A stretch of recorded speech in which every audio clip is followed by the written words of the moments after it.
안녕하세요. 저는 결혼이라는 지옥문을 열 뻔한 여자입니다. 제가 여기에 사연을 자주 듣는 편이어서 평소 결혼에 대한 생각이 정말 많았던 사람이에요. 여기 올라오는 사연들 중에 좋은 글도 많았지만 그만큼 안 좋은 글도 많아서 과연 결혼이라는 걸 꼭 해야 하는 걸까 싶은 생각을 정말 많이 했었어요. 저는 가정을 지킬 자신이 있었지만 저만 자신 있다고 해서 결혼 생활이 행복해지는 게 아니잖아요. 박수를 칠 때도 두 손이 마주쳐야 짝 하는 소리가 나는 것처럼 결혼도 한 사람의 노력이 아닌 두 사람이 서로한테 잘 맞춰줘야 순탄한 결혼 생활을 이어갈 수 있을 거라 생각해요. 지금부터 제가 하는 이야기를 들으시면 아마 여러분들도 제가 한 선택이 옳았다는 생각이 드실 거예요. 저도 한때는 사이좋은 부모님을 보고 자라서 다음에 좋아하는 사람이 생기게 된다면 결혼해서 아이 낳고 저희 부모님처럼 행복하게 살고 싶다는 생각이 컸어요. 저희 부모님은 기쁜 일이 있든 슬픈 일이 있든 모든 감정을 같이 나누셨고 좋은 게 생기면 항상 두 분이서 같이 하셨었어요. 그렇게 오래 붙어 있어 놓고 아직도 좋냐고 하면 배시시 웃으면서 좋다고 하시죠. 하지만 인생을 살아오다 보니 많은 것을 알게 됐고 제가 부모님처럼 살고 싶다고 해서 무조건 부모님처럼 살 수가 없다는 걸 깨닫게 되었어요. 그러다 보니 결혼에 대한 진지한 생각을 해보게 됐고 어쩌면 안 하는 게 더 나을 거라는 생각도 들었어요. 제가 심각하게 고민하고 있던 와중에 친구가 대뜸 남자 소개 안 받을 거냐고 묻는 거예요. 지솔아, 너 남자 소개 안 받을래? 진짜 괜찮은 오빠 한 명 있거든. 사업해서 돈도 잘 벌어. 그 오빠가 내 SNS 타고 네 계정에 있는 사진 봤나 봐. 자기 스타일이라고 소개시켜달라고 난리던데? 친구야, 나는 지금 진지하게 결혼을 할지 말지에 대해 고민하고 있는데 남자 소개를 받으라고? 나는 소개 같은 거 안 받는단다. 다른 사람 알아보라고 전해줘. 야, 결혼은 혼자 하니? 남자친구가 있어야 결혼을 하든지 말든지 하지. 지금 남자친구도 없으면서 혼자서 무슨 고민을 한다는 거야? 내 말은 연애를 해서 결혼을 할지 아니면 아예 비혼주의로 살지 그 고민을 하고 있다고. 여튼 난 소개 안 받을 거라고 말했다. 우리 중에 아직 남자친구 없는 애 있잖아. 걔 소개해줘. 아니, 이 오빠가 너 소개시켜달라고 했다는데 무슨 다른 애를 소개해달래. 너 진짜 안 받아? 사업해서 돈 잘 번다니까. 놓치기엔 진짜 아까운데. 그렇게 아까우면 네가 가지든가요. 생각해보니까 너도 남자친구 없잖아. 그리고 나는 이렇게 어색하게 소개받는 것보다 자연스러운 만남을 좋아해. 저는 친구에게 자연스러운 만남을 좋아한다고 남자 소개해준다는 걸 거절했어요. 그리고 2달 뒤 친구는 자신의 생일 파티에 몰래 그 남자를 부른 거예요. 친구가 전화로 소개받을 건지만 물어봐서 저는 남자의 이름이나 얼굴 아무것도 모르는 상태였죠. 남자는 SNS에서 봤던 제 얼굴을 기억하고 있었고 우연히 그곳에서 만난 척 제게 말을 걸려고 저한테 살짝 물을 쏟고 미안하다면서 자연스럽게 말을 걸기 시작했어요. 너무 자연스러워서 저도 모르게 남자의 말에 다 답해주고 있더라고요. 지금 생각해보면 한두 번 해본 솜씨가 아닌 것 같아요. 그때 알았더라면 이런 황당한 일을 안 겪었을 텐데 말이에요. 사업하는 사람이라 그런지 말을 어찌나 잘하던지 그 남자의 말솜씨에 제가 넘어간 것 같아요. 어느새 정신 차려보니 제가 그 남자와 사귀고 있더라니까요. 사귀게 된 날 제 친구가 말하길 제가 자연스러운 만남 추구한다고 거절하니까 자연스럽게 만나게 친구 생일 파티에 자기 좀 소개시켜달라고 했었다더라고요. 솔직히 의도적으로 접근한 게 마음에 안 들어서 그때 정이 살짝 떨어질 뻔했는데 그래도 막상 만나보니 괜찮은 남자 같길래 계속 잘 만나고 있었어요. 아무래도 남자친구가 사업해서 그런지 말솜씨도 말솜씨인데 사람을 어떻게 해야 자기 입맛에 잘 다룰 수 있는지를 아는 것 같았어요. 제가 조금이라도 화날 조짐이 보이면 빈틈새로 잘 피해가더라니까요. 그렇게 저희는 1년 정도 만남을 계속 이어갔어요. 저희 부모님이 제가 남자친구를 만나고 있다는 걸 알게 되면 당장이라도 만나게 해달라고 조르기 뻔해서 괜히 피곤해질까봐 남자친구 있다는 사실을 알리지 않았어요. 하지만 저는 남자친구의 어머님을 몇 번 뵌 적이 있긴 해요. 남자친구가 이제껏 여자친구라고 소개시켜준 적이 없어서 처음 저를 보시곤 엄청 반가워하시더라고요. 이렇게까지 환대받을 거라는 걸 상상도 못했었는데 어머님께서 먼저 반가워하시니 저도 덩달아 기분이 좋아서 애교도 많이 부렸던 것 같아요. 그 뒤로 어머님께서는 저를 자주 집으로 불러들이셨어요. 남자친구 생일엔 물론이고 어머님, 아버님 생신 때도 저를 불러주셨어요.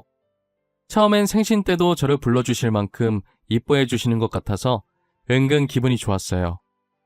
그리고 상 차리는 거 도와달라고 할 때도 엄연히 제가 손님 입장이라 당황스럽긴 했지만 저를 이뻐해 주시니 저도 어머님, 아버님께 잘 보이고 싶어서 하라는 대로 다 했었죠. 그런데 정도가 점점 지나치기 시작하면서 저를 아예 며느리 대하듯 하시는 거예요. 어느샌가부터 저를 부르는 호칭도 제 이름에서 며느리, 우리 며느리로 바뀌어 있었죠. 어디서부터 잘못된 건지도 모르겠고 이미 되돌리기엔 늦은 것 같았어요. 게다가 자기네들 가족 행사에도 저를 부르셔서 며느리라고 소개하는데 이게 맞나 싶었어요. 그러다 보니 점점 남자친구네 가기가 부담스러워지기 시작하더라고요. 이미 그들의 친척들 사이에선 제가 며느리로 되어 있었고 언제 결혼한 거냐면서 묻기 시작했죠. 매번 그럴 때마다 제게 멋쩍은 듯이 웃으면서 아직 결혼 안 했다고 해명하기 바빴어요. 네가 권희 집사람이라고? 난 청첩장도 못 받은 것 같은데 언제 결혼했대? 설마 니네 둘이 사고쳐서 혼인신고만 한 거야? 사고치다니 아니에요. 절대 그런 거 아니에요. 저희 아직 결혼 안 했어요. 저는 권희 오빠 여자친구예요, 여자친구. 결혼도 안 했는데 권희 애미가 그 짝을 며느리라고 소개한다고? 아, 이제 조금 있으면 결혼을 할 건가 보네. 아니요, 그런 것도 아니고 아직 저희 날짜도 안 잡고 상견례도 안 했어요. 그냥 저를 며느리처럼 이뻐하셔서 그런 것 같아요. 진짜 한두 번도 아니고 어머님께서 일 벌려놓고 제가 왜 수습을 하고 있어야 하는지 모르겠어요. 저는 이미 그들 사이에서 사고쳐서 혼인신고만 하고 사는 사람이 됐고 결혼식을 하든 안 하든 며느리가 됐으면 친척들한테 인사를 올려야 하는데 인사 안 올린 싸가지 없는 사람으로 되어 있었죠. 제가 아무리 해명을 하고 다녀도 그들 사이에서 제 해명은 알 바도 아니었어요. 그리고 저를 친척들에게 소개하는 만큼 어머님께서 결혼을 언급하는 횟수도 같이 많아지셨어요. 늘 제게 결혼 얘기를 할 때 남자친구의 사업을 들먹이셨죠. 남자친구는 여자든 남자든 모두가 입을 수 있는 옷 사업을 하는데 협찬을 해준 건지는 모르겠지만 인플루언서가 몇 번 입기도 하고 SNS 유명 인사 사이에서는 꽤나 유명한가 보더라고요. 그래서 남자친구가 사업을 하는 것에 대해 엄청 유세를 떠셨어요. 아가, 너네 만난 지 이제 2년 다 되어 간다고 하던데 슬슬 결혼할 때 안 됐니? 우리 아들 지금 옷 장사도 잘 되고 돈 엄청 끌어모으고 있는데 누가 채가기 전에 해야지, 안 그래? 어머님, 저희는 아직 결혼 생각이 없어요. 지금 이대로도 충분히 좋아요. 결혼하면 하루 종일 붙어서 싸우기밖에 더 하겠어요? 원래 부부가 싸우고 화해하면서 정들고 하는 거지. 친구끼리도 싸우는데 뭐. 그리고 우리 아들은 결혼 생각이 있는 눈치던데 너는 아닌가 보다. 오빠랑 결혼 생각이 아예 없는 건 아니지만 아무래도 결혼하면 평생 같이 해야 하는데 신중하게 결정하는 게 좋죠. 그리고 저는 아직 연애를 조금 더 하고 싶어요. 그러니? 그래도 결혼할 생각이 아예 없는 건 아니라는 거 보면 결혼할 거라는 말인데 그럼 하고 있는 일 그만두고 지금부터 우리 가게에서 일 배워. 갑자기 그게 무슨 말이에요? 잘 다니고 있는 회사를 왜 갑자기 그만둬요? 저는 지금 하고 있는 일도 좋아요, 어머님. 너도 이제 우리 집안 사람인데 내 가게에 너한테 주려고 그래. 너 우리 아들이랑 헤어질 거 아니잖아. 그럼 일 배우는 것도 나쁘지 않지. 저 말을 듣고 처음에는 무슨 논리인가 싶어서 황당해했는데 당장 결혼할 생각도 없었고 그렇다고 남자친구와도 헤어질 생각이 없었기 때문에 저는 어머님께서 하라는 대로 했어요. 정말 어머님 말씀대로 제가 남자친구와 결혼을 할 수도 있는 거고 그리고 일 배워놓는다고 해서 나쁠 건 없으니까 이것도 다 경험이라고 생각하고 어머님 가게에서 일을 배우기 시작했어요. 저는 엄청 대단한 가게인 줄 알았는데 조그만 맥주집이었어요. 손님이 그렇게 많은 것도 아니고 심지어 그 손님들마저도 죄다 돈 안 되는 손님들 뿐이었죠. 처음엔 제가 일한 첫날만 손님이 없는 거겠지 했는데 매출표를 보니 그냥 없는 것이었어요. 게다가 값싼 안주 하나에 맥주 하나 시키고 하루 종일 죽치면서 떠드는 손님들이 태반이었어요. 이런 사람들밖에 없는데 계속 가게를 운영할 수 있는지가 의문이었어요. 일을 배우다 보니 점차 어머님께서 저한테 가게를 맡기시고 본인은 친구랑 놀러 다니시더라고요. 점차 자신이 친구들과 놀러 다니고 싶어서 일부러 저를 여기에 붙잡아둔 것 같은 기분이 들었어요. 그리고 자기는 놀러 다닐 돈이 있으면서 저한테는 제대로 된 월급도 주시지 않으셨죠. 제 표정이 좋지 않다 싶으면 저를 살살 달래려고 남자친구와 결혼만 하면 이 가게와 이 가게에서 벌어들이는 돈이 다 제 거라는 듯이 말하고 넘기더라고요. 저는 콩깍지가 무서운 것이라는 걸 이때 알았어요. 제가 어머님 가게가 탐나서 계속 붙어있던 게 아니에요. 솔직히 손님들이 넘쳐나는 것도 아니고 저렇게 벌이도 안 되는 가게가 왜 탐나겠어요? 평소 막장 드라마와 여기에 올라오는 사연들을 읽으며 결혼을 망설였던 저였건만 그 콩깍지 하나 때문에 그런 수모를 받으면서도 저는 남자친구가 좋아서 헤어지지 않고 버텼어요. 지금까지 어머님 가게가 남자친구가 벌어오는 돈으로 유지되고 있는 거거든요. 남자친구 회사 매출이 얼마나 높은 건지는 모르겠지만 어머니께서는 저한테 가게를 맡기시고 본인은 다른 가게를 하나 내려고 생각 중이신 거예요. 지금 있는 어머님 가게도 그닥 썩 잘 되는 건 아니었는데 거기에 또 가게를 낸다고 하니 이쯤 되니까 남자친구 회사 매출이 너무 궁금해지더라고요. 어머님, 혹시 권희 오빠 회사 매출이 어느 정도예요? 도대체 얼마나 돈을 잘 벌길래 가게를 또 낸다는 거예요? 아, 이건 가게가 작아서 얼마 안 해. 이 정도 가게 내줄 만큼은 벌지. 왜? 가게 턱턱 내주는 거 보니까 우리 아들과 결혼이 하고 싶어진 거야? 아니요, 그런 건 아니고 솔직히 어머님이 지금 가게가 잘 되는 건 아니잖아요. 그런데 이 가게 처분도 안 하고 다른 가게 내준다니까 조금 신기했어요. 어머, 잘 안 되긴. 너가 일을 잘해봐라. 금방 돈방석에 앉을 거다. 내가 있을 땐 손님도 얼마나 많았는데 네가 못해서 그런 거라고는 생각도 안 하고. 제가 가게에 들어오기 전 매출표를 봤다는 걸 어머님께서는 모르시는 것 같아요. 일 가르쳐 주시던 첫날 모니터에 떡하니 1년 매출표 띄워놓으셨던데 기억도 못하시는 눈치더라고요. 괜히 여기서 말도 얹었다간 좋은 소리 못 들을 게 뻔하니까 대꾸도 안 했죠. 그런데 정말 이대로 가다간 가게가 망할 것 같은 거예요. 뭘 해야 할까 엄청 고민을 하다가 추억의 음식들을 만들어서 팔기 시작했어요. 거기다 가게에 학생 시절 많이 사용했었던 소품들을 구해서 중간중간 배치해주니 정말 그때 그 시절로 돌아간 기분이 들기 시작하더라고요. 그리고 SNS를 이용해서 그 시절 감성의 사진들과 글씨체를 이용해서 홍보도 하기 시작했죠. 며칠 뒤에 제가 올린 글을 보고 왔다는 손님들이 조금씩 생기기 시작하는 거예요. 제 가게는 아니었지만 그래도 매출이 생기는 걸 보니 너무 뿌듯했어요. 제가 가게를 살려놓으니 어머님께서는 조금 놀라신 눈치더라고요. 어떻게 그런 생각을 했냐며 덕분에 돈 좀 만져보겠다고 엄청 좋아하셨었죠.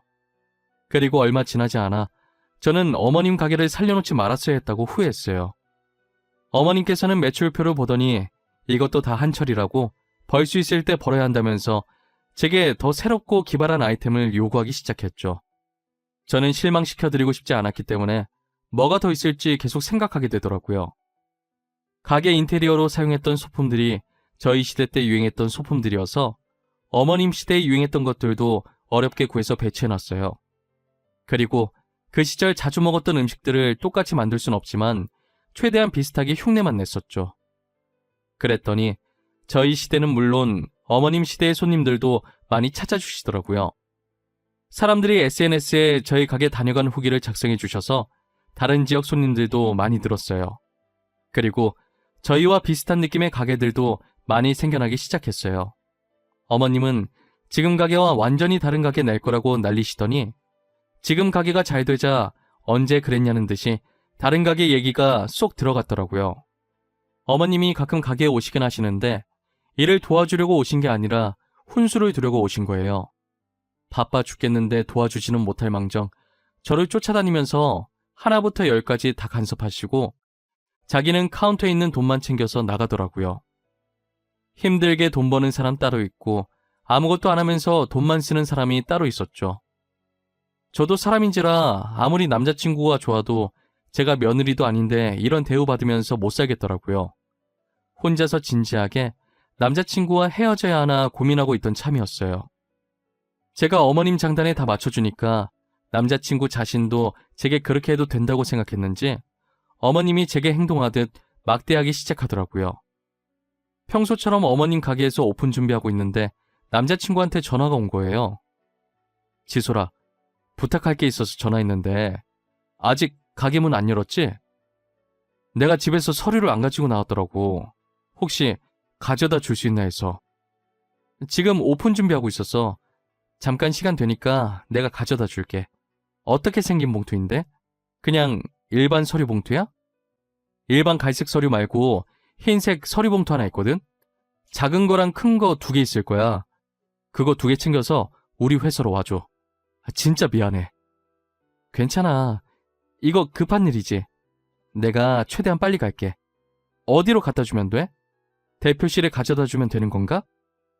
아니야. 회사 안까지는 올 필요 없어.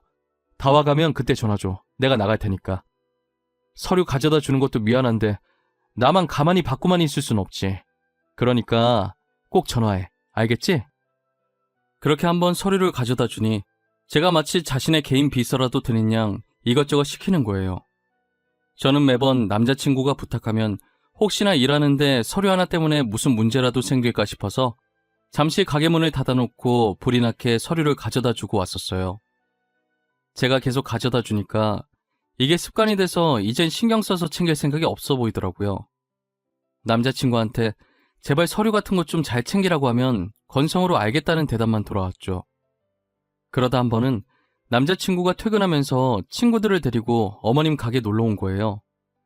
제가 하루 종일 가게에 박혀서 일하느라 옷에 음식도 살짝 튀고 꾀지지한 상태였거든요.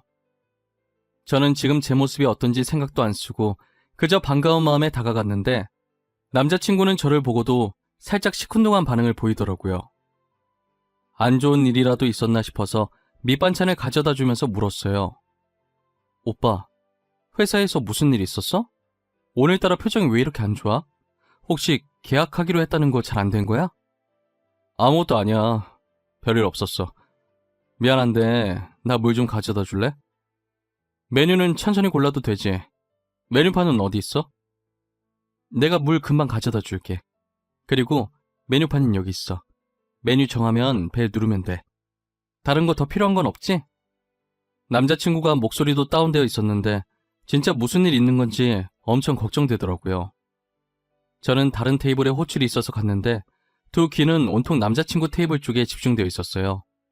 제가 그 테이블을 떠나자마자 남자친구의 친구가 저에 대해서 물었는데 남자친구는 어이없는 답변을 하더라고요.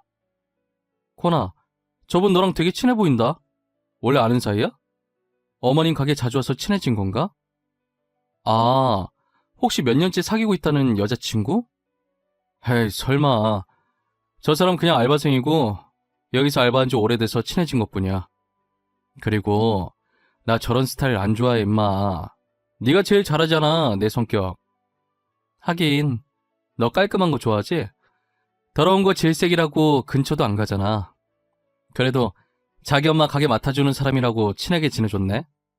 이미지 하나는 더럽게 챙겨요. 더러워서 싫다고 티내서 우리 엄마한테 좋을 게 뭐 있냐? 갑자기 그만둔다고 하면 골치 아파. 야, 됐고 뭐 먹을지나 정해. 아까 정했어도 벌써 정했겠다. 친구한테 저를 그저 어머님 가게에서 일하고 있는 알바생으로 소개를 하더라고요. 기껏 자기 어머니 가게 살려줬더니 어떻게 저한테 이럴 수 있나 싶었어요. 지금껏 무얼 위해서 이렇게 음식까지 옷에 튀어가면서 열심히 했나 싶은 생각이 들더라고요. 누구는 음식 묻히고 더러운 게 좋아서 잘 다니던 회사도 그만두고 이러고 있냔 말이에요. 제가 그동안 남자친구의 성격을 잠깐 잊고 지냈던 것 같아요. 남자친구는 사업한다고 남들에게 보여진 자신의 이미지를 엄청 챙기는 사람이었거든요. 언제 어디서 아는 사람 만날지 모른다고 항상 제 옷차림을 단속했었어요. 그렇게 이미지 챙기는 사람이 여자친구가 이러고 있는 거 뻔히 알면서 여긴 왜 왔나 싶어요. 가게도 제 가게도 아닌데 어떻게 되든 알바도 아니고 당장 앞치마 벗고 나가고 싶은 심정이었어요.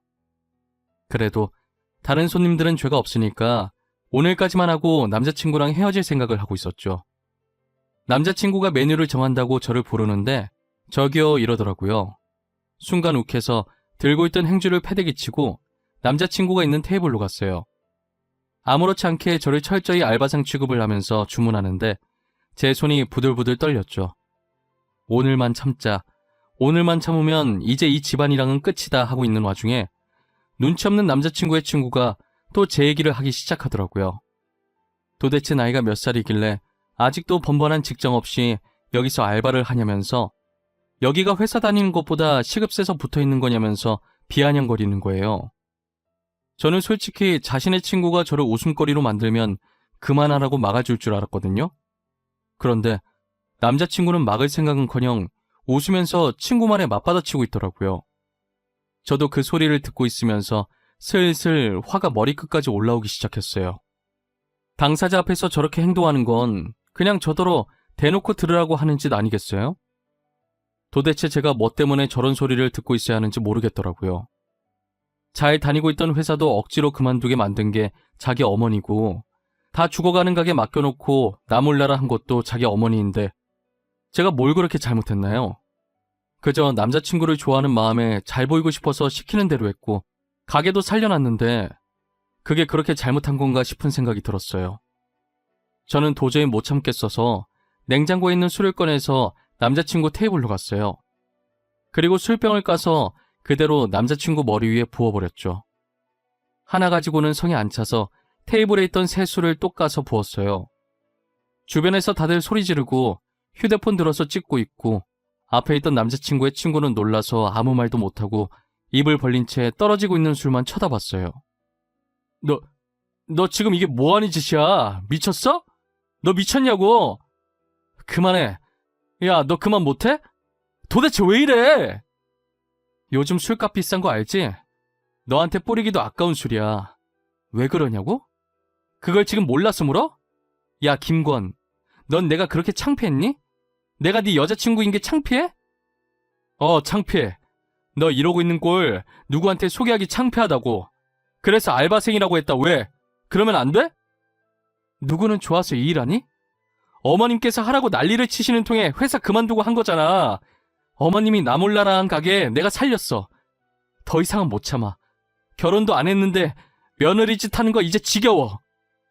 야, 네가 좋아서 한 거 맞잖아. 왜 이제 와서 난리야? 엄마가 결혼하면 가게 너 준다고 하니까 가게 받으려고 신나서 한 거잖아. 내가 좋아서 한 거라고? 야, 가지고 있어봤자 빚만 쌓일 가게를 누가 감사하다고 넙죽받냐? 나는 너 하나만 보고 버텼어. 너 때문에 가게 살려보겠다고 아둥바둥거렸다고. 내가 언제 너보고 아둥바둥거리라고 했어? 아니잖아. 내 탓하지 마.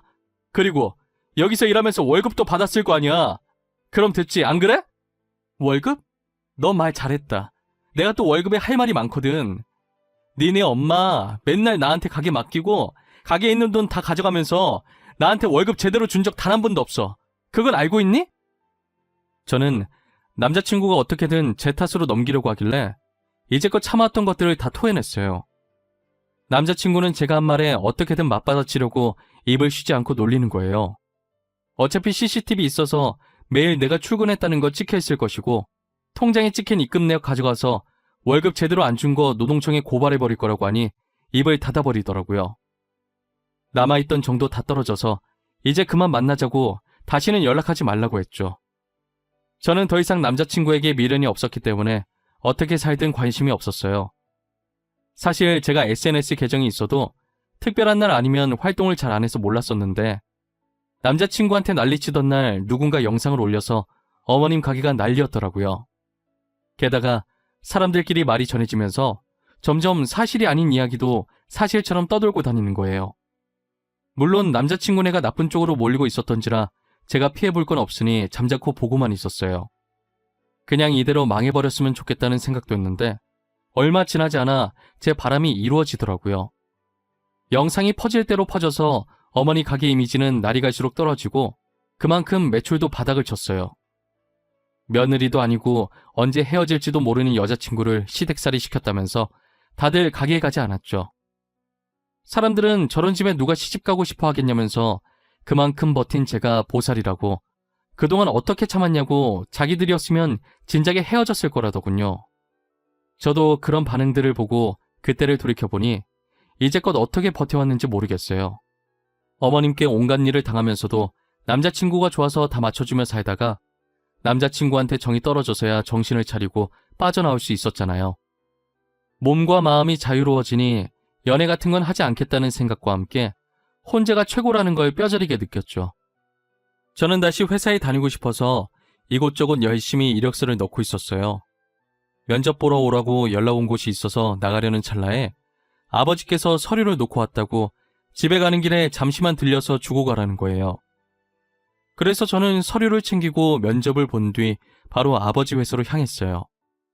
회사에 도착해서 아버지께서 내려오길 기다리고 있었는데 로비 쪽이 시끄럽더라고요.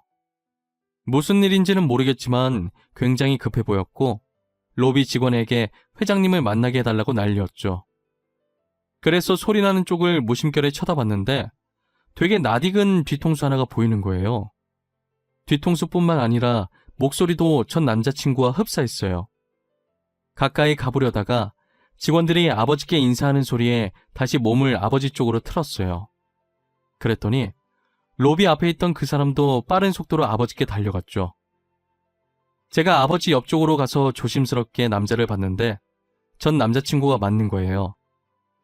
울다시피 아버지께 빌다가 저를 발견하고 의아한 듯 쳐다보더라고요. 회장님, 지금까지 저희 회사에 투자 잘해주셨잖아요. 갑자기 왜 투자금을 빼신 거예요? 네? 저희 회사 이러다 진짜 망해요. 제발 한 번만 도와주세요. 이지솔, 네가 여기 왜 있어? 설마 여기 취업했냐? 자네가 우리 지솔이를 어떻게 아는가? 지솔아, 너 김 대표랑 아는 사이니? 응, 잘 알지. 너무 잘 알아서 탈이지. 근데 이 사람 여기 왜 왔는데? 아빠가 저 회사에 투자해주기로 한 거 있었어? 아빠? 회장님이 니네 아버지라고? 야, 너 왜 말을 안 했어? 회장님이 너네 아버지인 거 알았으면 우리가 그렇게까지 안 했지. 이 회사 회장이 우리 아빠인 거 알았으면 뭐 어쩌려고 했는데? 일은 안 시켜도 니네 회사에 계속 투자해달라고 들들 복학했지. 안 그래? 내가 느끼기엔 두 사람이 썩 좋은 사이는 아니었나 보구나. 더 이상 김 대표랑 할 얘기 없으니 돌아가세요. 다시는 찾아오지 않았으면 좋겠습니다. 아버지께서는 눈치가 빠르신 분이라 저렇게만 말해도 단번에 알아차리시고 전 남자친구에게 확실히 선을 그으셨어요. 그리고 살려달라고 소리 지르는 전 남자친구를 뒤로하고 저를 데리고 회장실로 향했어요. 저한테 무슨 일이 있었던 건지 자세하게 말해보라고 하시더라고요. 저는 토시 하나 빠뜨리지 않고 그간 있었던 일에 대해 아버지께 말씀드렸어요. 제 말을 들은 아버지는 그 사건의 주인공이 저였냐면서 왜 이제껏 말하지 않았냐고 저를 다그치셨죠. 저는 어차피 지난 일이니까 이것도 좋은 경험이었다 생각하며 살고 있다고 했어요. 아버지께서는 다시 전 남자친구 회사에 투자하지 않겠다고 하시더라고요. 아무래도 딸이 그렇게 당했는데 투자해주고 싶은 마음이 사라지셨겠죠. 아버지 뜻이 그렇다는데 제가 굳이 말릴 필요는 없어서 알겠다고 했어요. 전 남자친구는 그 뒤로 계속 저한테 연락을 하더라고요. 그날 이후로 어머니 가게는 망했고 자기 신상도 다 털려서 매출이 바닥을 친다고 다들 아무도 투자를 안 해주려고 하는데 아버지까지 등 돌리면 진짜 회사 망한다면서요. 아버지께서 SNS를 안 하시니 그 사건을 제일 마지막에 아셨다고 하더라고요. 그래서 투자금을 안 빼고 있다가 뒤늦게 뺐더니 저렇게 회사까지 찾아온 거예요. 저는 전 남자친구 어머니를 노동청에 고발 안 한 걸 다행이라고 생각하라고 지금 염치도 없이 뻔뻔하게 나한테 뭘 부탁하는 거냐고 답하고 차단해버렸어요.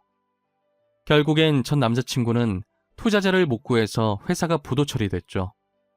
그렇게 자기들 잘난 맛에 살더니 그대로 부메랑처럼 돌아와서 길거리에 나앉게 생겼네요. 정말 우연이라도 다시는 그 집안 식구들이랑 마주치는 일이 없었으면 좋겠어요. 진작에 인연을 끊었어야 하는데 뭐가 그렇게 좋아서 미련하게 버텼는지 모르겠어요. 여러분들도 저 같은 상황이 생긴다면 미련 가지지 말고 과감하게 끊어내셨으면 좋겠습니다. 지금까지 제 사연 들어주셔서 감사하고 항상 행복한 일만 가득하시길 바랄게요.